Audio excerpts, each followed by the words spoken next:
Welcome to Business Middle East. In this episode, we look at how currency trading is influenced by Federal Reserve meetings. And in Business Snapshot, we focus on Saudi Arabia's anger over Standard & Poor's rating cut.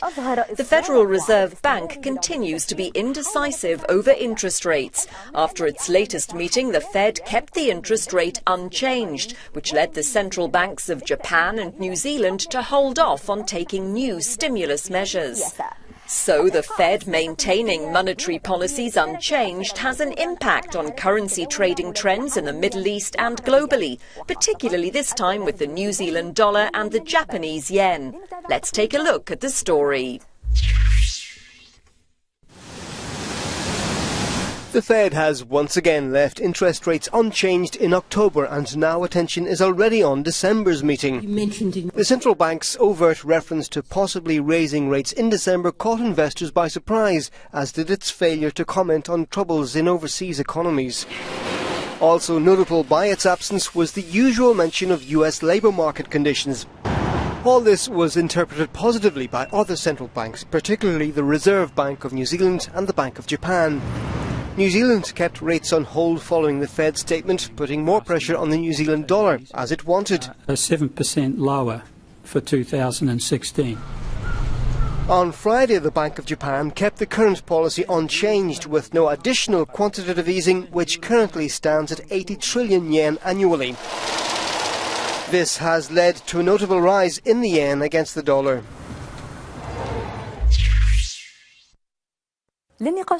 To shed more light on the currency trading trends, joining us is Noor Eldeen Al-Hamari, Chief Market Strategist of ADS Securities. The negative data from the US was not unexpected, so why were investors surprised? From our point of view, the main reason the Fed is insisting on raising rates this year is to defend its credibility. However, anyone looking at the economic releases since the beginning of the year knows that the economy is slowing down noticeably. If the Fed had been able to raise rates, as they noted in every single statement this year, they would have done it earlier. But now the estimates for a rate hike in December have increased significantly, simply because the Fed has mentioned the possibility of taking action in December. However, this note has been in the Fed's statements since the beginning of the year. There is nothing new in it. Therefore, we believe that it's better to wait for more evidence through the upcoming economic releases before deciding on such action. There are a few weeks left before that meeting in December, and the next few weeks will show whether the Fed will be able to raise the rates or hold them for longer.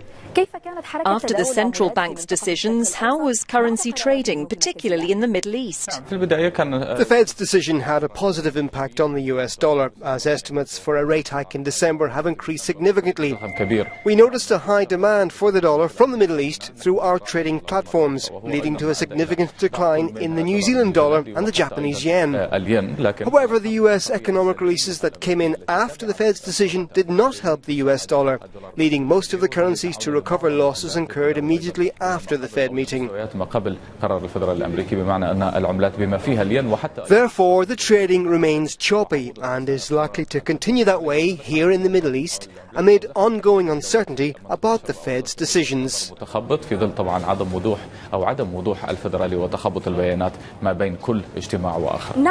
This week we have the meeting of the Bank of England and the Reserve Bank of Australia. What's your forecast for the outcome of those meetings?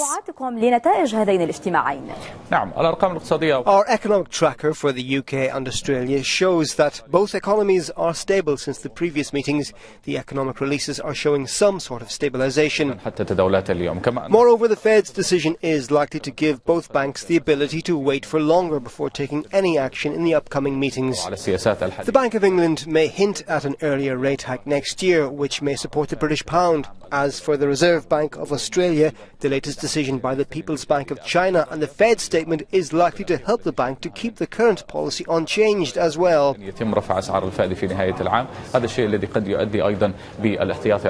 If so, Australia is likely to keep the current trading range between 70 cents and 73 cents.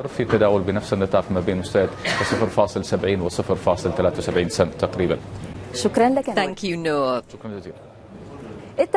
Saudi Arabia has accused Standard & Poor's of not basing its ratings on facts, questioning the methodology it uses to make decisions. The agency has lowered its long-term credit rating for the kingdom by 1 point because its budget deficit has increased its dependency on oil revenues. More in Business Snapshot. Saudi Arabia has criticised the decision by a leading credit rating agency to downgrade its debt, describing it as unjustified. Last week, Standard & Poor's cut its long-term rating by 1 notch to A+, citing a pronounced negative swing in the country's finances, which have been hit by falling oil prices.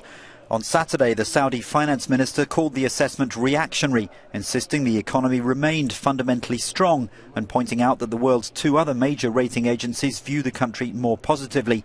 But S&P kept its outlook for the ratings negative amid concern about Saudi Arabia's ability to cope in the long term should oil prices remain low.